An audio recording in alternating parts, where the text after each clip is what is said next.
The future of progressive radio. This is the Dean Obeidallah Show on SiriusXM Progress 127. And welcome back, Dean Obeidallah Show. We're live here Thursday, September 26th, and we're shifting gears a little bit to an interesting story that deserves more media coverage. I wrote about it for Daily Beast, some other people, Washington Post and others, involving a mayor from Prospect Park, New Jersey, a guy I've known for years. Now he came all the way from Jersey into New York City. He's in studio. Mohammed Karalla is in his fourth term as mayor of Prospect Park, New Jersey, a town about 6,000 people, about an hour away from the city. Him and his family were detained by Trump's Custom Border Patrol for hours. He took his phone for 2 weeks until he got a lawyer, and the reasons why are not good at all. So, Mayor, nice to see you, my friend. So come close to the microphone because I can't hear. There we go. Got to get close. There we go. And no, even close like this. See where I'm sitting? How do I sound now? Perfect. There you go. There's the mayor. So first of all, let's talk about you. You have a unique story. You came here in the 90s from Syria. Tell us a little bit about how old you were and why did your family pick the United States of America? Well, just a quick correction. I came from Saudi Arabia, but my family fled from Syria in 1980. Right. When we had the first uprising against Assad, the father. So the buildup against this regime has been going on for decades. But we came to the United States. My father was a dentist. We were well-to-do. We were fine in Saudi Arabia. But there was no possibility of me earning or getting into higher education in Saudi Arabia because I'm not a U.S. citizen, and my father was big on education.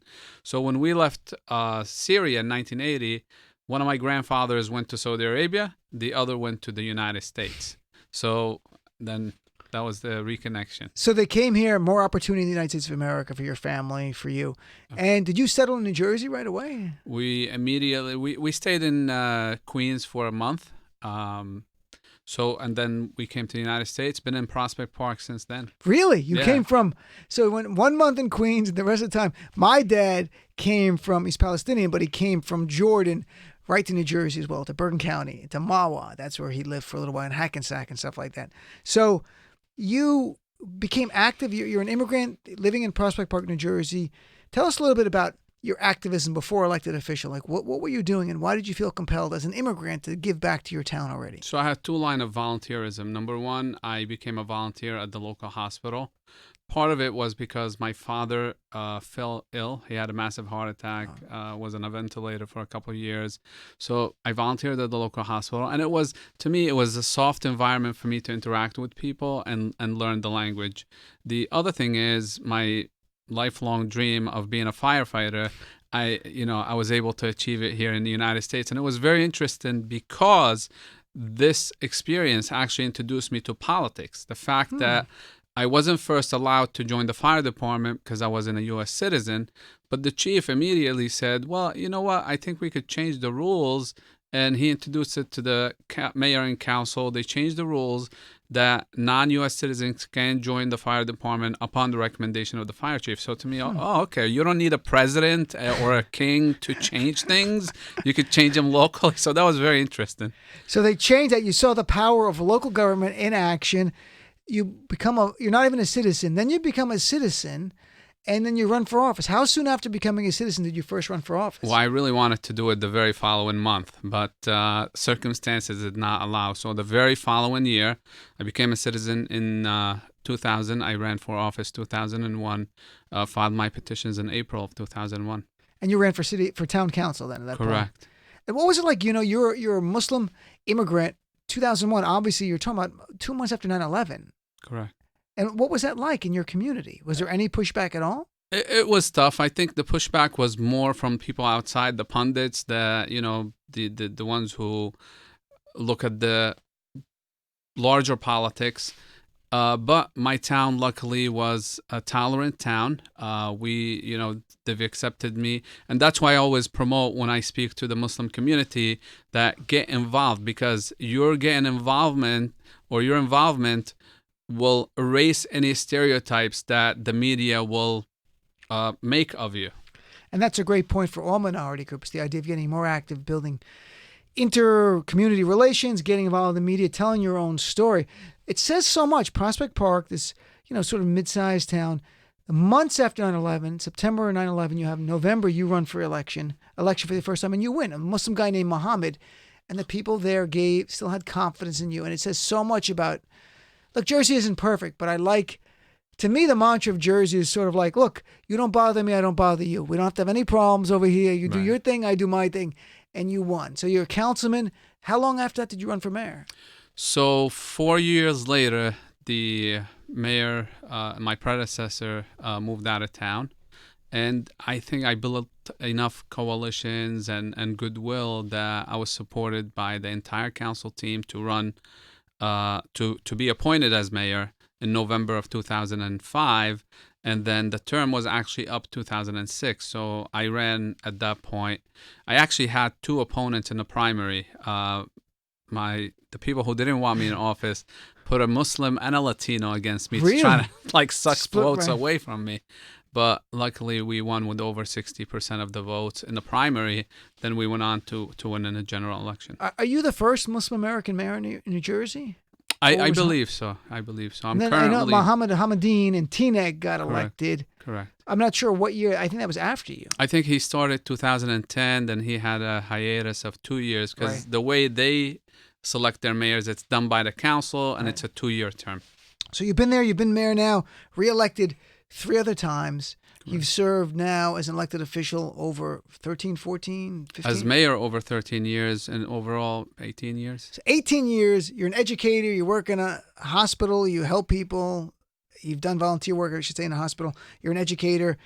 But that doesn't matter to Trump's Custom Border Patrol, apparently. So let's talk about, well, you went to Turkey with your family. You were there with your 4 young children, 1, 2, and 9 and 10 years old, and your wife was with you. But just a little preface this. You often go to the Middle East. We've talked about your trips before. Yeah. You've gone to help Syrian refugees and stuff. A year ago, you went to the Middle East. When you came back, any issues? No. I mean, there was none whatsoever, and which is shocking. And you want issues almost. In May of this year, I traveled twice, albeit inside the U.S., and there were no issues as well. But so last year, folks, it goes to the Middle East, no issues. But this year, July 2019, you go. And first of all, you get to the airport. It's my understanding one of your kids is on the special screening list for extra. How old was your kid? So there was 7 of us. Right. 4 of us had the quadruple S. Right. Which it's not for Superman or super special. So the crazy thing is my 14 months old had 4 S's on his boarding pass. So your 14-year-old was flagged as being some kind of special selection of a person. What did they think the baby was bringing? Was there anything? I don't know. It was crazy. So we get to the line after almost 5 hours. As we get to the TSA officer, they clear everybody behind us, go somewhere else, close that line, and we're the only people there. We're getting screened. And even though it was 4 with 4 S's, all 7 of us got the special treatment. And there's a buffet and there's fun involved. Yeah. So what do they do? Explain to us what special treatment is like there. So you got to go through the scanners. Everything goes through the belt. They check everything. All bags get opened up. The ladies get pulled aside. My son, I have to hold him for them, and they check everything, and they swap everything, milk, everything gets swapped. And the crazy part is we thought we were done. We get to the gate. I leave my family a little bit, and I come back, and there's a TSA agent roaming around. And which is weird because I've never seen something like this before. Like he just kept circling and circling. He wouldn't leave. And then as the gate opens, more of them show up. There's about 4 or 5. They go inside. And as soon as we go into the gate, we get randomly selected again. Really? This is obviously not random. And what happens this time? Same. Hands up. This is an American airport. This is Mohammed Corella, the mayor of a town, obviously a U.S. citizen, family, kids, all U.S. citizens. So I haven't seen this beyond the normal checkpoint inside the airport near the gate. Yeah. I've seen this in the Middle East. When I've flown back from the Middle East, I've seen separate, one check, normal, and then when you're going on a U.S. airlines in the Middle East or in any flight direct to here. Yeah. I've been on Turkish Air and others where there's extra script, but everyone got it. So then what happens? You miss your flight? Well, at that point, we missed the flight the day before. Because the TSA kept asking the main question that they kept asking us, or the agent on the counter, is, do you have any firearms in your bag? And I said, we don't. And if they want to come and check them, please have them check them. We don't want to miss our flight. We ended up missing our flight. That's July 3rd. The special treatment that we received was July 4th. Oh. I think they just didn't want us to miss the fireworks. So we got to watch them from the plane. Oh, you did? On the tarmac, yeah.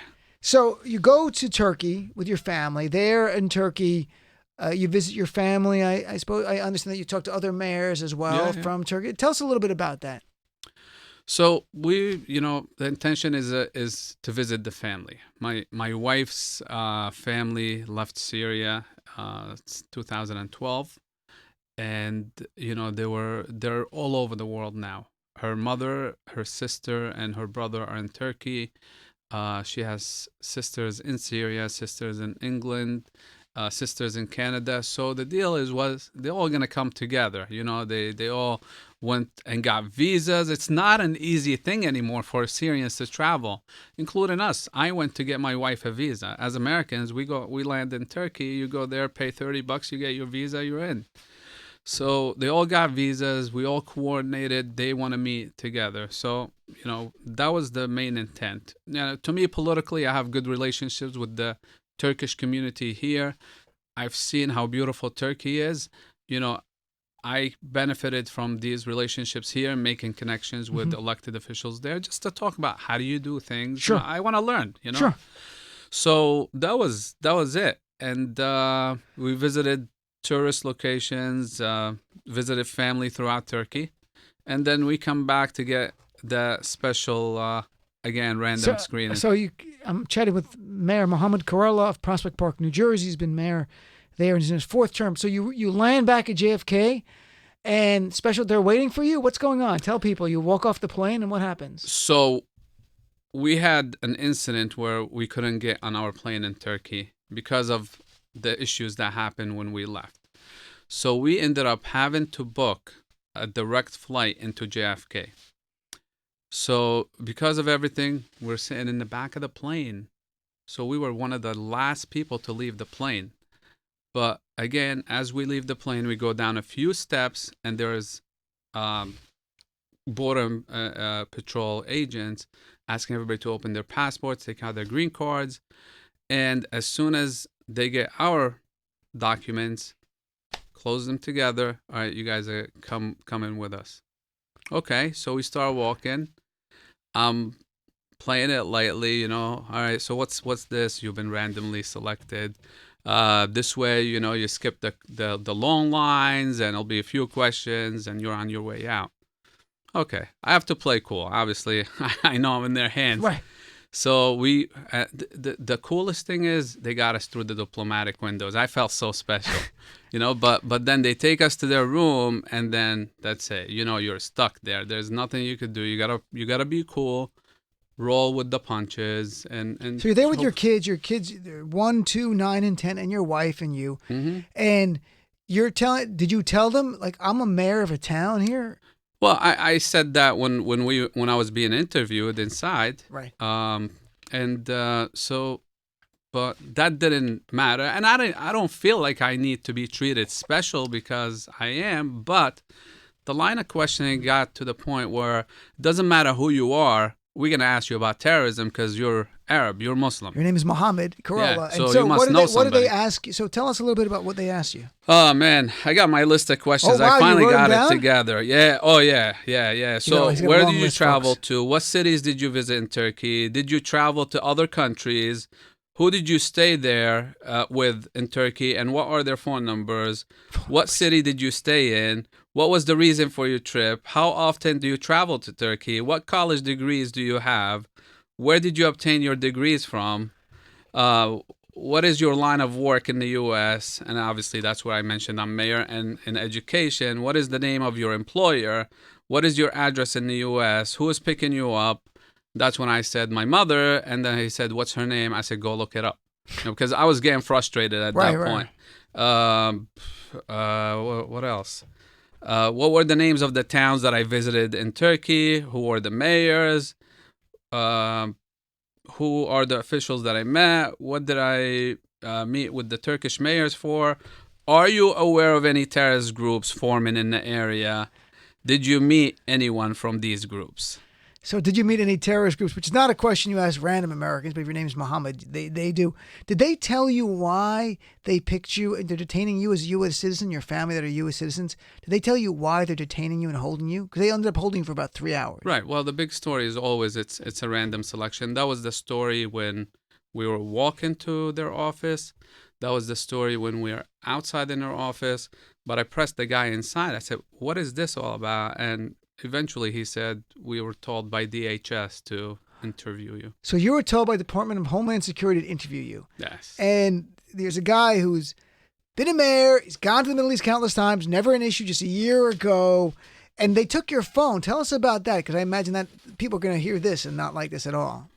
Right. So at one point when he said, did you meet with any terrorists or any members of terrorist organizations?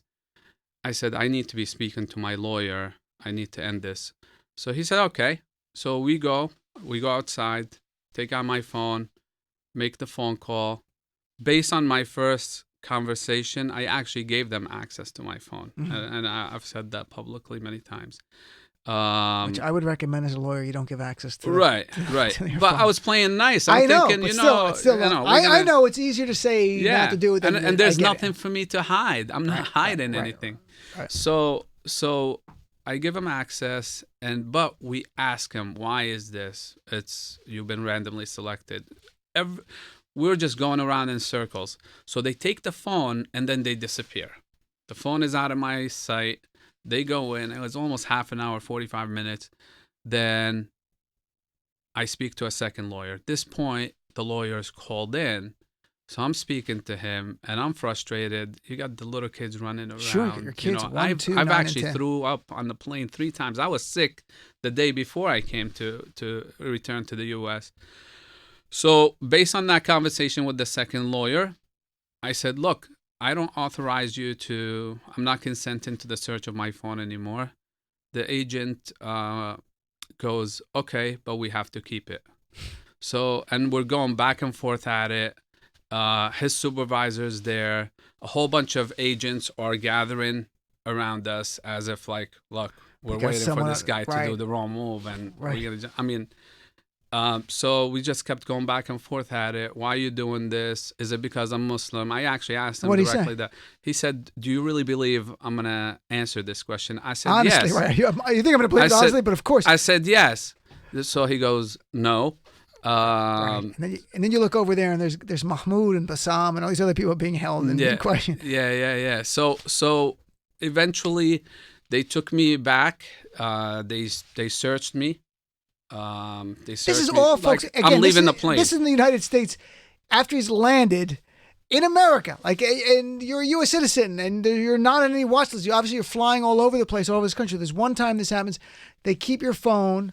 How do you get your phone back? So the lawyers that I spoke to were from CARE in New York, and basically they were contacting DHS, asking for the reason why it's being held and requesting for it to be turned back to us. And eventually 12 days later, I don't want to go discuss the legal proceedings that they were about to do, but we got it back. But as a U.S. citizen, you had to actually essentially threaten a lawsuit for our government to give your property back, that if you didn't have a lawyer involved, they just would have kept your phone. Correct. For who knows, forever, frankly. And we just have no idea. Or at some point, 2 months, 3 months, a year from now, there's a metal device that comes in the mail. And you're like, oh, here's my phone. Look at that. Right. Now, you thought religious profiling plays a role. By the way, how are your children dealing with this? How do they process? The little kids, 1 and 2, don't get it, but 9 and 10 years old, the sense of feeling like a second-class citizen in your own country. They're born here, that they're U.S. citizens, and that they're there and their parents are being held and their phone is taken away. How do they react to this? Well, obviously they ask me a lot of questions. But at this point, I explained to them that they understand the Trump situation. Let me put it this way. They understand the Trump situation. So I tell them, look, we have this president and things are done differently now. but we have to do what we have to do to fight for our rights. It's remarkable, though, as a parent, you have to have a talk with your kid about you have to fight for your rights because of your religion in your case. Now, we also talked about this because I wrote about Muhammad's story for the Daily Beast. I tweeted it again before he came on at Dean Obeidallah if you're interested in seeing more details. Something else happened, though. Before this trip, the only difference we talked about was before this trip, a few weeks before, you posted on Facebook comments critical of Trump's attacks on Congresswomen Omar and Tlaib. In fact, I have one of your postings here.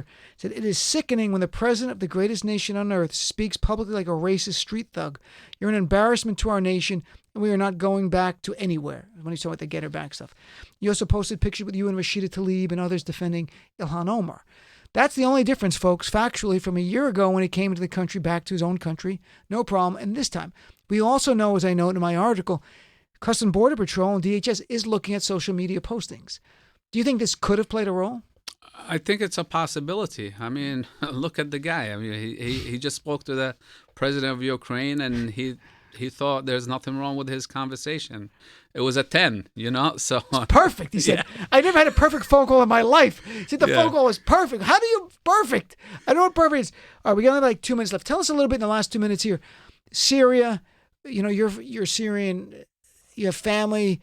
What's going on with the refugees? What's going on when you were in Turkey? What do you see there?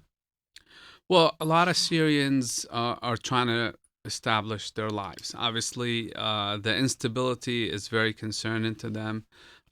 So they're trying to go on with their lives as much as possible. They're trying to send their kids to school. And Turkey has done a tremendous job in welcoming, 5 million refugees really between Syrians and others. But it's never, uncertainty is never pleasant. Right. The fact that, look, if the government changes in Turkey, if God forbid the coup would have succeeded a couple years ago, they would have been in very bad shape.